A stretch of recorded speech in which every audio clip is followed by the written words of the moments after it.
મને કાલે એક સુંદર મજાનું સપનું આવ્યું. સપનામાં એક લેસન હતો.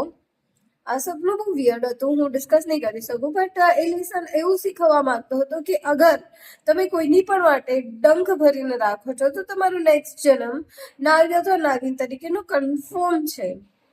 તો આજે તમને કોઈનાથી પ્રોબ્લેમ છે તો તમે જઈને ડિસ્કસ કરો, તમે જઈને પડાશ ઉતારો, તમે અંદર ના ભરો. અંદર જે બી તમે કોઈના માટે ઝેર ભરો છો એ પ્રકૃતિ માણસની નથી. ડંખીલો સ્વભાવ આવો માણસનો કદી ના હતો, ના હોઈ શકે. તો આજે તમને અગર તમારી આસપાસ કોઈનાથી પણ પ્રોબ્લેમ છે તો મહેરબાની કરીને જઈને ડિસ્કસ કરો, તડતડિયા બનો, જે હોય એ મોઢા ઉપર કહો. આવું કરીને તમે બની શકે કે કડવા બનશો, પણ મોઢે મીઠડા ને અંદરથી ઝેરીલા લોકો કરતા તો તડતડિયા લોકોને હું વધારે પસંદ કરીશ.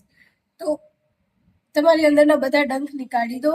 કોઈની પણ માટે કઈ છે તો મેં તો નીકાળી દીધા. મને તો બહુ મોટો લેસન શીખવા મળી ગયો. તો તમે પણ નીકાળી દો અને બસ.